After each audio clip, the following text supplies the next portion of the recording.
Hello, everybody, and welcome. Today, our topic will be the American Revolution West. So, we won't necessarily focus on a lot of the details that you usually would get in a U.S. history survey course that focuses on George Washington. And of course, Washington will be part of the story because he is part of the story. But we will focus on a lot of the Native Americans in the West, but we'll also look at some of the pieces that are laid down in terms of the foundation of what's going to happen in the West after the American Revolution and even later into the mid 19th century. We're talking the Mexican American War that happens in the 1840s, or Texas becoming independent, or the importance of the Santa Fe Trail. So, all of those things are actually set up during this time period. And it's an interesting time period because for the American colonies, it's the late colonial period right before nationhood.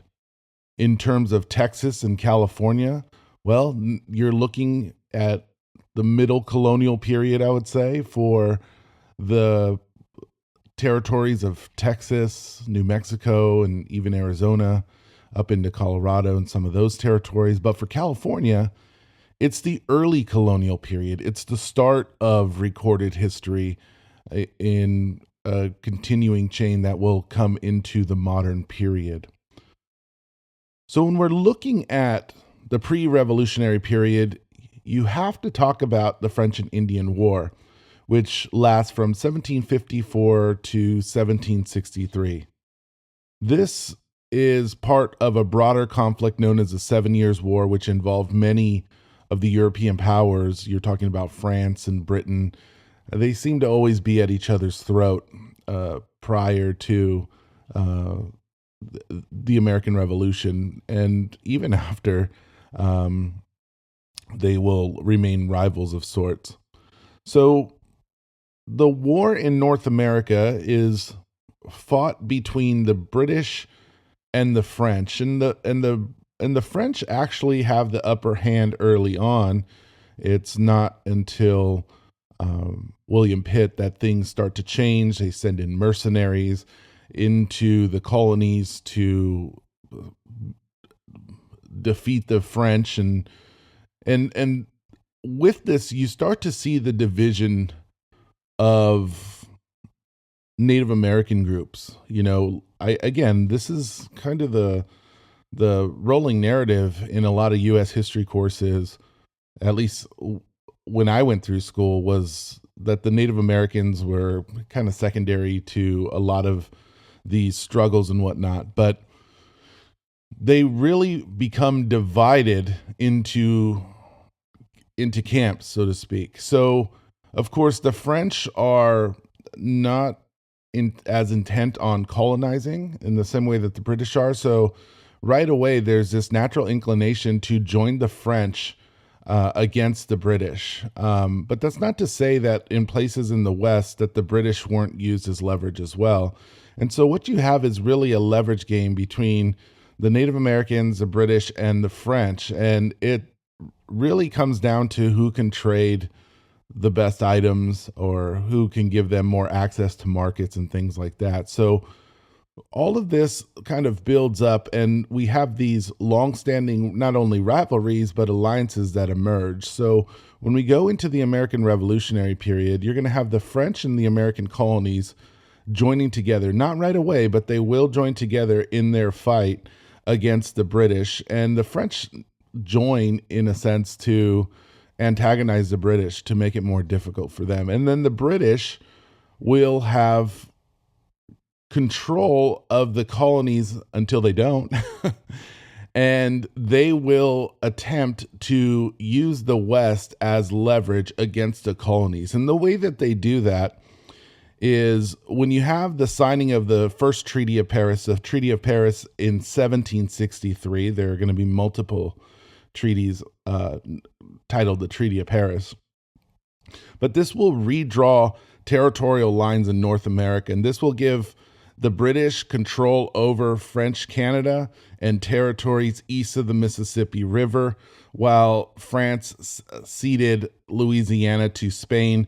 And Spain really wants that buffer zone between them and the colonies, and their territories in Texas, New Mexico. Santa Fe is the primary trade center, Arizona, and then eventually California. And this is actually, when you look at the Treaty of Paris of 1763, it's hard not to notice that, okay, now that the Spanish have the Louisiana Territory, well, they're going to go colonize California, because there was this great fear that the English or the French or the Russians actually do show up and will have Fort Ross in California. But there's this quick competition that happens where the Spanish crown will say, we need to colonize California, and they're going to send people there. They're going to have the Sacred Expedition with Junipero Serra and the Portola Expedition, which will run in support, and then their later expeditions we'll talk about. But the Spanish are quick to try to take those territories that they claimed, because you can claim whatever territory you want. It's really those who occupy the territory who are going to be in charge.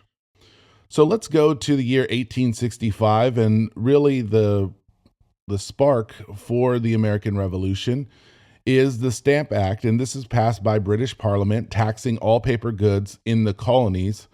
And this will lead to great protests, and this will eventually lead to the repeal of the Stamp Act in 1766. But one of the primary reasons that the Stamp Act had to be enacted was because I mentioned William Pitt earlier, but towards the end of the 7 Years' War, or the French and Indian War if you're in North America, the French and Indian War was a very costly war. It cost a lot of money not only to train soldiers in the United States, or what becomes the United States, and that will have long-lasting effects. So there's lots of money spent on that. Those long-lasting effects are that those soldiers are treated very poorly during the French and Indian War, but they are trained militarily. And when they are trained militarily, they are treated as basically as slaves. I mean, they're treated horribly in the way of like corporal punishment. There's one story during this time period where a soldier wanted to take a bath with soap and took one of the soaps of one of the officers, and he got his hand cut off for that. So there's a lot of resentment that is built up because of that, and we'll come back to when the American Revolution sparks off, people will join. But there's this great debt that is accumulated during the French and Indian War, and because of that, the British government essentially wants to tax people in the colonies for their protection. And that's what really gets things going. So at the same time, you're talking 1765, the next year, between 1766 and 1768, you have the Dominguez Escalante expedition, where they are going on an expedition from Santa Fe, New Mexico, to route to Monterey, California. And this gives you an idea of where the Spanish mindset is. They are going to try and find a route to California, and this will be the ambition of the U.S. government in later years. But they go and they explore areas of the American Southwest, and this includes Utah and Arizona. But again, like I said, the goal was to turn Santa Fe into this trading post, and it will eventually become this trading post. But they're trying to find a way to attach themselves to an ocean outlet so they can get to the Spanish assets in places like the Philippines, but also trade in China. The Chinese they actually covet silver more than they do gold. And when you're talking about what's going on in New Mexico, you're talking about silver mining. So they're trying to export that out, import other things, and create these colonial settlements. Now that we go back to the East Coast, you have an escalation during this same time period. So you have the Townshend Acts, and these are introduced and they impose duties on various goods imported into the colonies. And this will lead to the formation of the Sons of Liberty and the Sons of Liberty and the Daughters of Liberty. Basically, what they do is they boycott goods so they cannot be taxed, and basically you're importing things that don't come off the shelf. And in fact, this we'll see women kind of going into industrialized. I wouldn't say heavily industrialized, but they start making their own clothes and they start making their own things, and they do their own light manufacturing to essentially resist these acts that will tax them. And so that's happening in the American colonies. We're now going to go into what is now Texas. And what we'll start to see is a Spanish crown ordering a series of inspections of its northern frontier. And this will include Texas. And this happens in 1767.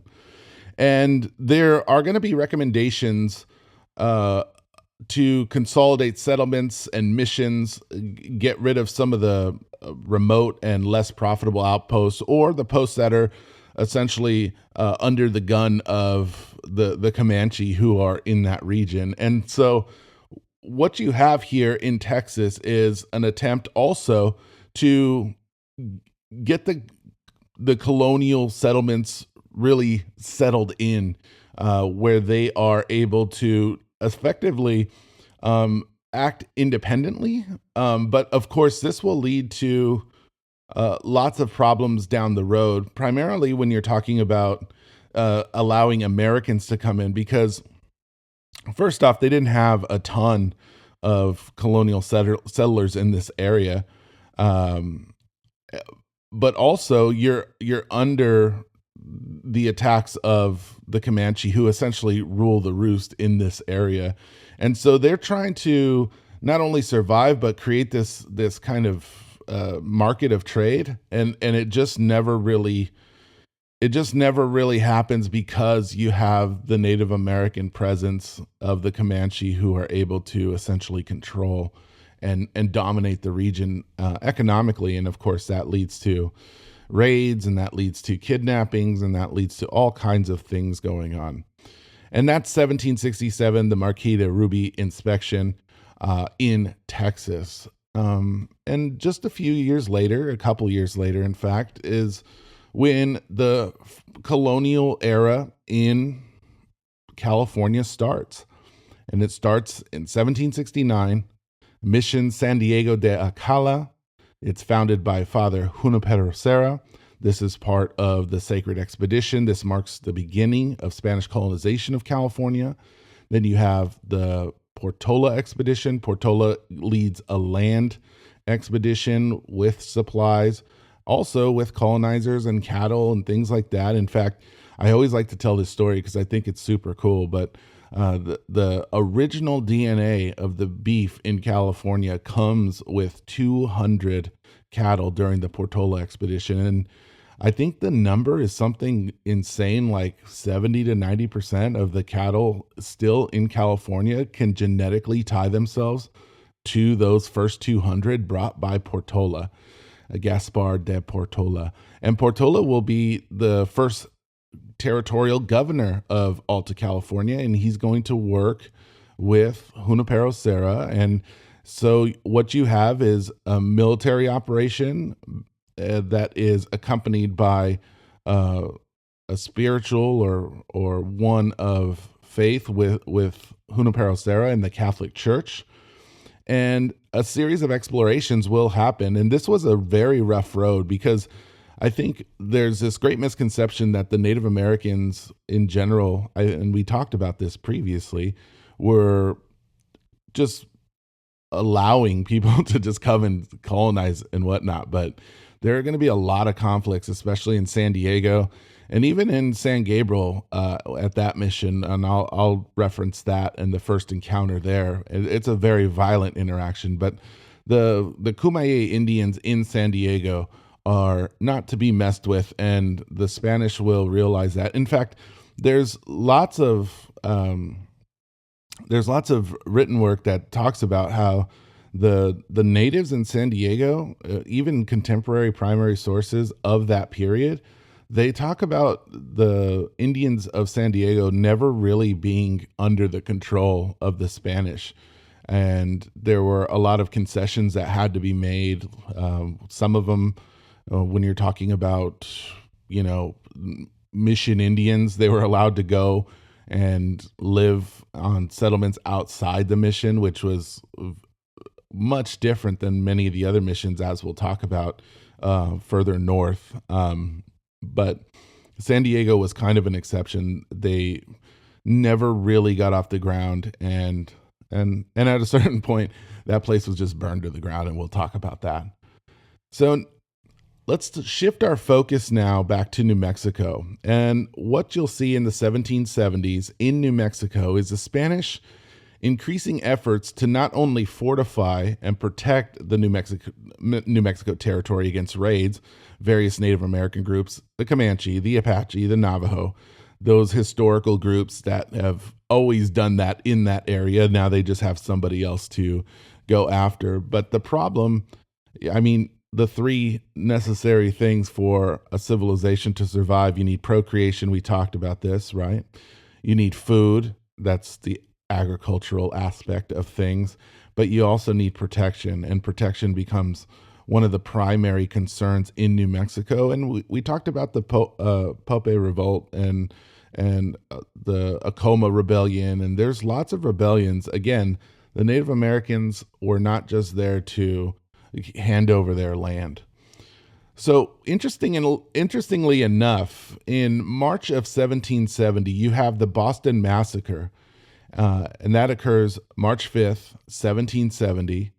And it's when British soldiers kill 5 colonists during this confrontation, and this will further inflame anti-British sentiment.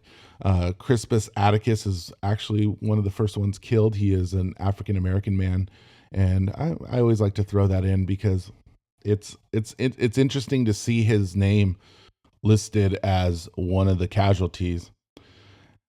So by June of 1770, June 3rd, in fact, you have the founding of Mission San Carlos, and that is founded and established in Monterey. And Monterey essentially becomes the capital of Alta California. The capital will move from time to time, depending on who's in charge. But San Carlos is also known as Carmel in California. But you have Father Junipero Serra really liking this location. He actually relocates and establishes his headquarters here as the center of the mission system. And that will make not only Monterey important in California history, but really as a port. And this is, of course, before San Francisco. And we'll talk about San Francisco really kind of taking over that title. Santa Barbara will be important. 1771, you have Mission San Antonio is founded, and this is also in Monterey County. This becomes the third mission in California. And then I would say this one is probably one of the more important missions, especially when we talk about the Mexican War, because most of the Mexican War actually or much of the resistance during the Mexican War happens in Southern California. And the center of the Southern California missions is really Mission San Gabriel. And this is founded near present-day Los Angeles in the city of San Gabriel, near the Huntington Library. It's not too far from there. And it's weird to see it now because it's literally paved over everywhere. And there's like no grassy areas, nothing. But it's still an interesting place to go check out if you're ever in the area. It was burned down during the 2020 riots and all of that, people burning stuff down, and that was one of the casualties, but it's rebuilt and reopened now. So in the same year, 1772, in Texas, there is the new regulation of the presidios. And if I haven't been very clear about the presidios and what a presidio actually is, it's basically a military fort. And Remember that act I told you about, the Marquis de Ruby inspection? Well, now these recommendations from Ruby uh, are going to come down to Texas, and it orders the abandonment of East Texas missions and the relocation of settlers to San Antonio to create a stronger defense line, but a more centralized place of power. And we'll talk about why this is important down the road, because when we're talking about Texas independence, we are going to be talking a lot about that San Antonio region. So we're talking about the movement of the San Antonio of the settlers to San Antonio from East Texas, and this will come about in 1773. We'll see the capital of Texas also moving. But in the same year, the Boston Tea Party happens. It takes place on December 16th, 1773. And if you don't know, this is where American colonists who are frustrated by British taxation dump 342 chests of tea into the Boston Harbor. They are dressed up as Native Americans. I don't know if it was like a kind of a joke, or they were trying to like. It was obviously very clear that they were not Native Americans, but they do dump this into the harbor, and this will start. We'll start to see the escalation of things. And by 1774, in March 31st, in fact, of 1774. The Intolerable Acts, also known as the Coercive Acts, are passed in response to this Boston Tea Party. And what this does is it essentially says, you know, you're under our control and you have to do what we say. And this will lead to the First Continental Congress convening in Philadelphia. And that will really lay the foundation of conflict moving forward. Now, what we also see, and a lot of what we're going to be talking about will include Canada, because a lot of these Native American groups, specifically the Haudenosaunee or the Iroquois Confederacy, the large group of 6 nations that is essentially in charge of the Native American region, or the Native American dealings in that region.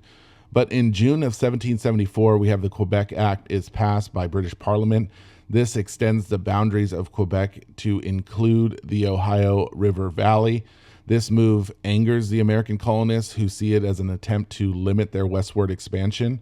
And this is kind of the consolation that the British offered to the Native Americans. They said, hey, we have the American colonies, and they are rebelling against us. And since they're rebelling against us, if you join us and we defeat or put back into check the American colonists, we will not pass the Appalachian Mountains, and everything west will be Indian land.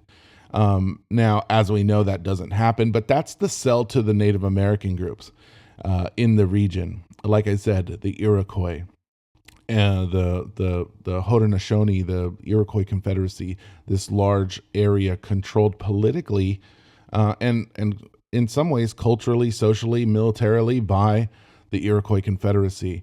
But this is the sell. This is the sell to the Native Americans, and this is one of the primary reasons why the Native Americans join the British as opposed to joining the Americans and later their allies, the French. So before we get into the Revolutionary period, there's one more expedition that happens that is going to be of importance, and this is Juan Bautista de Anza and his expedition in 1774. He's going to lead an overland expedition from Sonora, Mexico to California, and he's going to open up the route between the two regions and help connect Spanish settlements. And this is important because these areas really had a hard time getting goods in. In fact, there's going to be a period of time right after this where the Native Americans in the Yuma area are basically going to shut down any overland supply trains that come into California, and this will essentially start to tighten the grip on the throats of the California mission system, which in turn makes it difficult for colonists and soldiers. And when you have problems like that, as we can see with the American Revolution, people start to rise up, and there will start to be problems.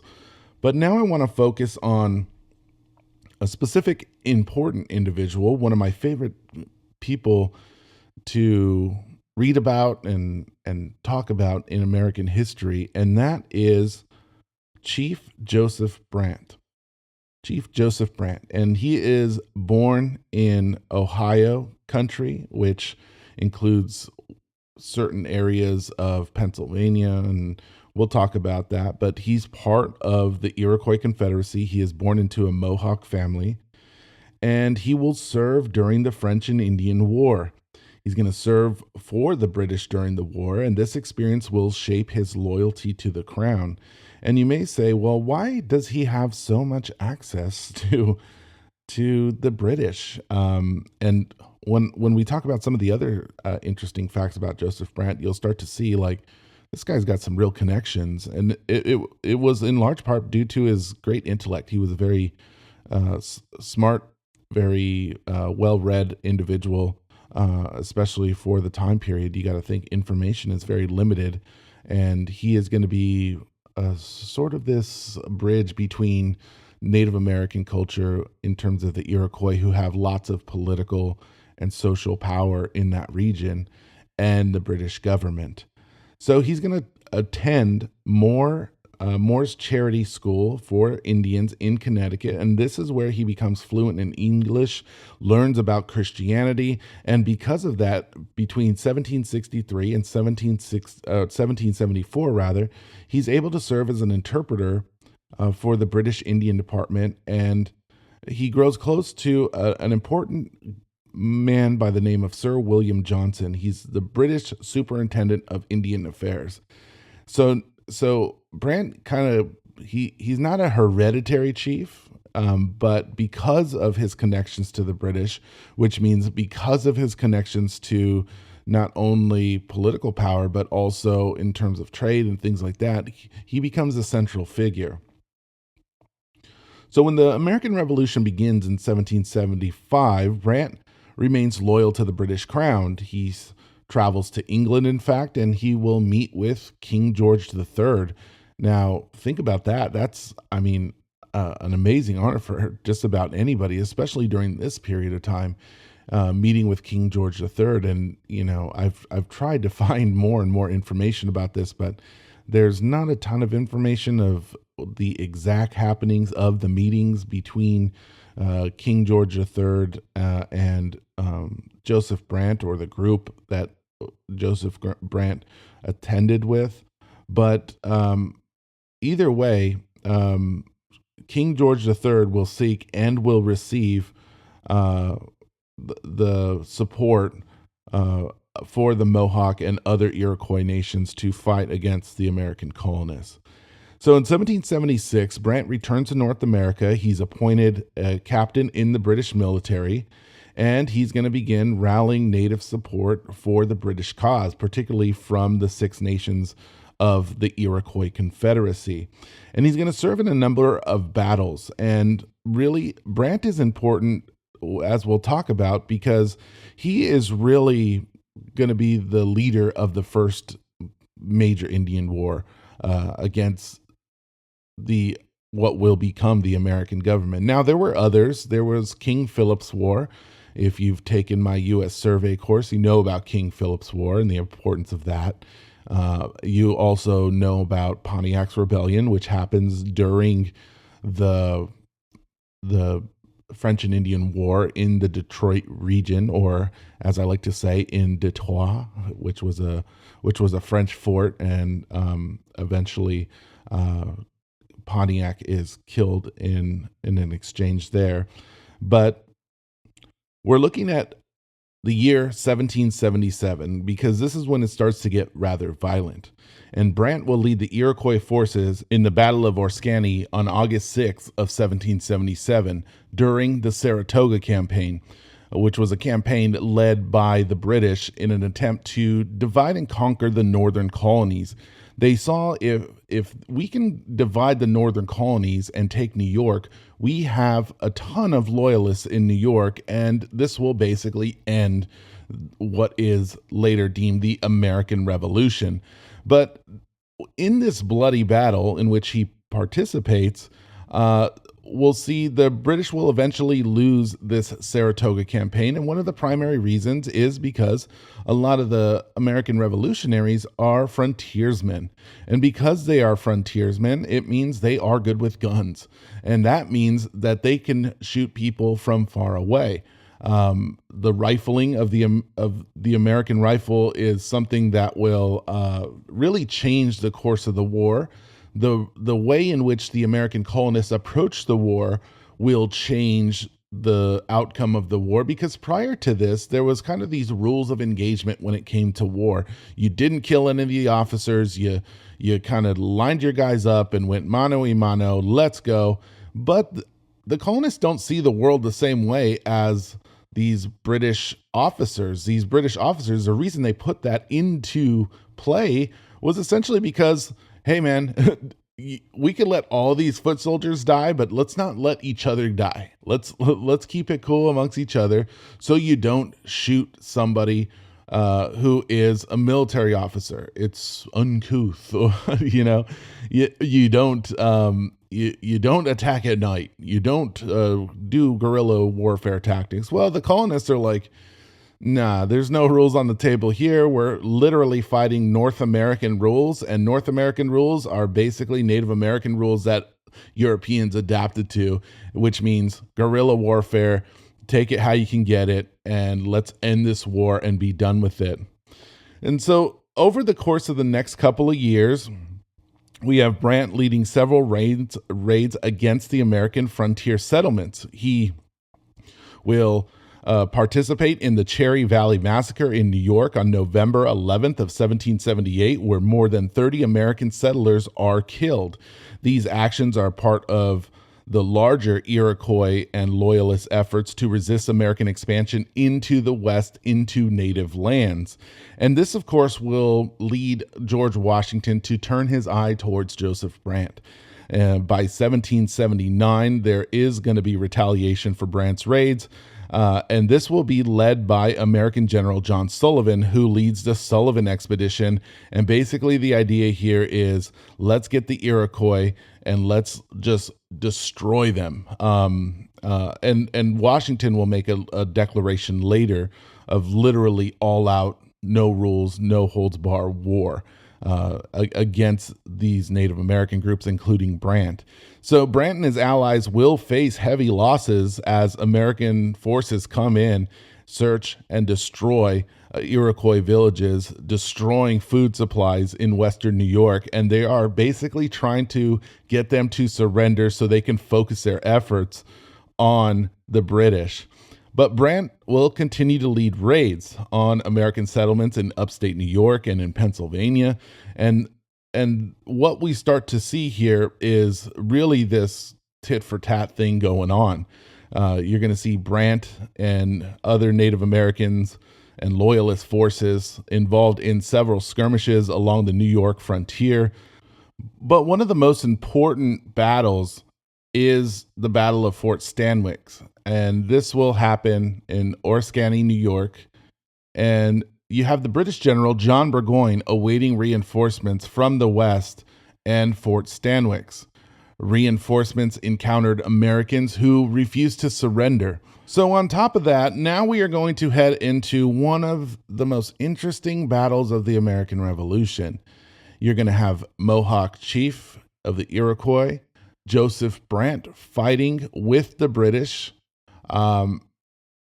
in one of the bloodiest battles of all the American Revolution. They are going to ambush the New York militia outside of Fort Stanwix in Oriskany, New York. And in this battle, you're going to see all types of different faces, the multi-ethnic groups. You're going to have the Germans, the Hessians, the British, Native Americans, American colonists who can come from all different types of backgrounds, whether that's French, mostly British, but you're going to have others, Irish and Scots and all kinds of different people. But in this battle of 840 men on both sides together, 500 of them will die. Again, 500 of 840. So you had a greater than 50% chance, which is wild when you're talking about a battle in any time in any period of history. And this is not only one of the most multi-ethnic battles, but one with the highest mortality rate of the American Revolution. But this is really the decline of Joseph Brant involvement here, primarily because the Patriots successfully defend Fort Stanwix against intimidating British, Palatine Germans, and Oneida Indians. And this will halt one prong of the planned English offense. And this really puts an end to the English divide and conquer tactic here. The British will retreat at Fort Stanwix, and they will deprive Burgoyne, General John Burgoyne of the British, of reinforcements. So with this, we have Brant continuing to fight, but it's really just a ton of local skirmishes on the New York frontier, and the decline of British power in the region as the American colonists start to take over. But what you have in 1783 is the Treaty of Paris, and this will end the American Revolution, but it also creates a tough situation for a lot of the natives, because now, at least in, I guess, in pretend, we'll say, that the British were the ones kind of holding the line of Appalachia, which doesn't even actually make any sense, because there were people already settled west of that region, in Kentucky and places like that. But what you have here is unfiltered settlement westward, because the British government really did not want any conflict with the Native Americans west of the Appalachian Mountains, because essentially the colonies were just a piggy bank they were able to take from, in terms of resources, raw materials, all kinds of things. And like I said earlier, the mercantile systems of the era, these economic systems basically extracted all the raw materials of the New World, took them to the home country, and essentially manufactured and then sold it for an absurd profit compared to what the colonists actually were getting. And that is really one of the theories of why the American Revolution actually occurred. It wasn't about anything else. I've heard people say it's about slavery or this or that, the other, but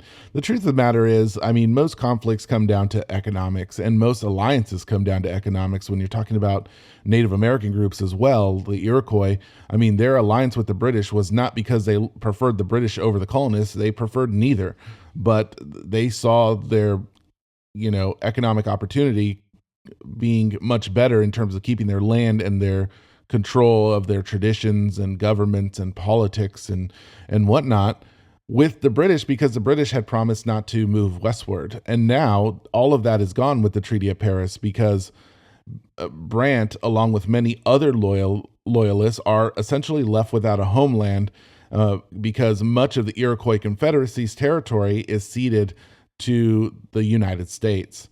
And even though in the 1784, Brant starts to negotiate with British officials and secures land for the Mohawk and other Iroquois in Upper Canada, present-day Ontario. And that's not the city, that's the province of Ontario in Canada. And they will have the Six Nations reserves along the Grand River. But Brant will continue to be an advocate for Native American land rights and as serve as a diplomat for his people. But again, the West is taken at this point by the American Revolution, and it really changes so many different things. And I think that is one of the things that is important to remember, because as you have this era of time occurring where you have people essentially trying to keep the colonies along the strip of the coast, you have all these other things. So we're going to go back to the year 1775, and we're going to talk more about the American Revolution. But I thought it was important to include Joseph Brant in these conversations, because it gives you an idea of how difficult it was to navigate these waters. It wasn't simply like, oh, I'm going to choose this because of that. It was, well, if we choose this and then we choose that, and then we're kind of, in a vice either way, this is less of a vice grip than that one, so we'll do that one, right? But the American Revolution is also a time period where those lines are separated. We'll talk about Andrew Jackson in the future. He's actually part of the American Revolution. His parents are Irish immigrants, and he'll have a great disdain for lots of Native Americans because of their alliance with the British during the American Revolution, or with the French even during the 7 Years' War, French and Indian War. So let's go back to the Revolutionary period, 1775. The war actually begins on April 19th of 1775 with the battles of Lexington and Concord. If you're ever in the Boston region, I would certainly suggest that you go and visit these sites. They are absolutely amazing. But the Second Continental Congress convenes in May of that year, and George Washington is appointed commander-in-chief of the Continental Army. At the same time, in the same year, you're looking as the Revolutionary War is beginning along the coast. The British begin to actively court Native American allies in the Western territories. This will include the Shawnee, the Cherokee, and other tribes, and they'll promise to protect their lands from American encroachment. Now, did they actually intend to do that? Maybe, probably not. So the lines are starting to be drawn, and then in this, we have the Battle of Bunker Hill occurring in June of 1775. And although this is technically a British victory, what it did is it showed that the British could actually be defeated if we have enough people, if we have enough organization. And it was really the point in time where the people of the colonies were able to actually stand up against the greatest military power the world had ever seen up to that point. Let me add this qualifier. Arguably, the world's greatest military ever seen up to that point. Whether you like it or not. Whether I like it or not, I guess. So in staying to the true nature of this course, we are going to stick with the U.S. history, Conflict West, and we're going to look to San Diego. Father Juan Crespi noted this of the San Diego natives. He said that they were the most savage that they had found, and there were a lot of them too. Crespi defines them as being very well built. They were also described this way by Juan Rodriguez Cabrillo in the 1540s, almost 2 centuries prior, and we can probably attribute that to their diet. I mean, you're talking about eating fish, small game. I mean, basically what bodybuilders eat now is what San Diego's natives were eating back in the 1700s and prior. So looking at the core of this story, we're going to focus on Father Luis Jaime, and he's defined as being smart and possessing an alert sense of logic.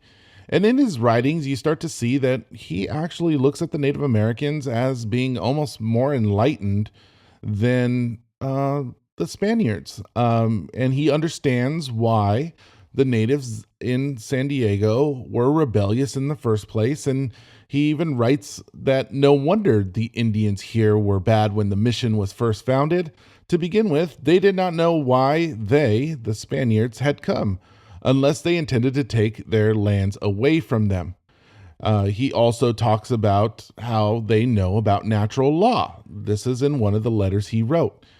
They all know the natural law, which, so I am informed, they have observed as well or better than many Christians elsewhere. They do not have idols, they do not go on drinking sprees, they do not marry relatives, and they have but one wife. All of this makes it seem as though the Father Luis Jaime, had a pretty good idea of who the Native Americans were and how they should be treated. And he also notes that they also did not like to pray. They did not want to become Christians. And that, of course, was a problem, because that's why Father Jaime is there. And it would be these Kumeyaay warriors of San Diego who would kill Father Luis Jaime, and they had good incentives to do so. Not only the soldiers and the padres, treating them poorly, but also Father Luis Jaime himself was known for having a metal tip whip, which, again, made things rather difficult for a cohesive kind of acceptance of Christianity. And this, of course, is paired with not only do you have that corporal punishment happening with people like Father Luis Jaime, but you also have soldiers regularly raping women, a sin both in the Christian and native worlds. You also have the basic enslavement of Native Americans as well. And that, of course, is not against, I wouldn't, it's not against the native culture, and it's really not against the Spanish culture, most certainly, at that time. But you have this clear divide that will never be mended. And on October 4th of 1775 is really where things start to go sour. You have Father Luis Jaime and Father Fuster happily baptizing 6 newly converted Native Americans against their will, and they make a run to escape into the hills where the native tribes are generally located in San Diego at this time. The 2 that escaped would seek revenge, and they plotted for nearly a month against what they called the Long Gowns, the Franciscan friars like Father Jaime. So on the final night of Father Jaime's life, 800 descended from the hills after dusk. They operated in stealth. They surrounded the mission. One of the problems that occurs is the opening of San Juan Capistrano is happening just north of San Diego. It's not terribly far, but it's far enough away that if they are, meaning San Diego is under attack, there's no way that they would get back in time. The Presidio doesn't hear anything. The sky must have been lit up with the fire from the burning of the mission. But they surround the mission. They broke into the quarters of mission Indians. They threatened death if anyone set off any suspicions. They raid the mission. They lit the buildings on fire. The Padres woke up. It's a blazing inferno. And this is an assured nightmare of hell. They are in the middle of this fire, and the Indians let out their war cry. And in doing so, Father Jaime, believing in God, he walked up towards the fierce band of natives who were actually looking for him. He lifted his hands to the Lord for blessing and screamed, "Love God, my children." The Indians then descended upon him, stripped him naked, dragged him about the ground while they beat him with stones, sticks, and a battle axe until his naked body reached a creek. He laid unrecognizable, his body filled with 18 enemy arrows, his skull crushed with the large stone. And so how would you expect the Spanish to react? Okay, so there's one of the priests who is left, and he is fighting with, there were originally 4 soldiers that turned to 3, and they start firing against the Kumeyaay. Father Fuster and 2 boys loaded their guns in a hasty defense. The Indians fired back, hurling firebrands, arrows, and stones at those people who were left. The 3 soldiers would fall to 2, and they would fight until the natives decided to retire into the mountains. Father Jaime's body was recovered, and soon they found the soldiers of the Presidio were comfortably sleeping as this attack occurred. And now you'd probably assume the better soldiers of the San Diego Presidio were up in San Juan Capistrano as part of the opening of that mission. But as soon as the morning turned about, it was absolute chaos. Rivera, who was the main man in charge, he was actually at San Juan Capistrano. And he kind of will take the blame for this. but I don't think it becomes as much of an issue until it's really decided that the people who were in charge of this attack, the people who led this attack from the mountains, were actually spared. And this is because Captain Rivera is hoping to capture these guys. And while he is going to capture them and basically give them corporal punishment, probably hang them, Father Fuster, along with a couple of other Franciscan friars, one of them is Father Lasuen, who is going to be important after the death of Junipero Serra, they say that they can't hand over the Indian without the express command of a superior, and that's it. They hold on to him. No sooner than he received the father's reply, he and his troops surrounded the warehouse, which now, because of the mission being burned down, this turned into their chapel. Rivera's going to break in. He's going to use a candle to light his path in one hand and a baton in the other to execute force. Rivera's going to drag the captive named Carlos, who was blamed for this interaction, and he's going to take him to the guardhouse. The fathers, the Franciscan friars, work to stop Rivera, but Carlos is taken into a room and he's put into stocks and is tortured. And the Franciscan friars talk about this, specifically Father Fuster. He writes this down. He goes, that they vigorously protested, however, against the force employed in his church. In a loud voice, he exclaimed that the captain and all who had participated in taking the Indian from the church were excommunicated and would be regarded as such. The captain responded, "All right, Father, your reverence, you may protest. There goes the protest." He added, pointing at Carlos, he said, "And there goes your protest." So gives you an idea of how brutal things were. Of course, this is only the beginning. I mean, you're talking about laying people over cannons and then just lashing them mercilessly.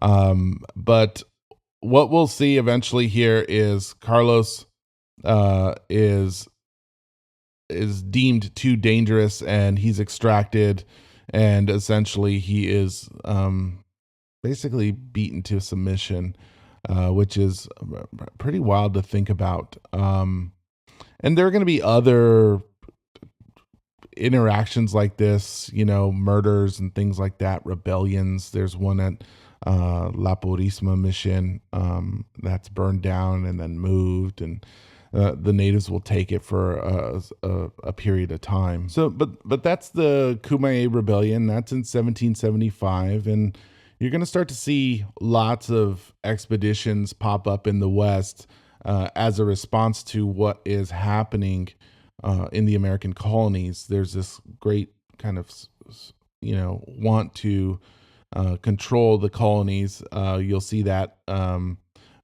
in between 1775 and 1776. The Dominguez Escalante expedition sets out from Santa Fe, and they're going to, try to head out and create a route to California. We'll see Texas becoming part of the internal provinces, consolidating Spanish control over the northern frontier. And then in places like, the Ohio River area, there's important people in terms of the American colonists like George Rogers Clark. And really what we see here is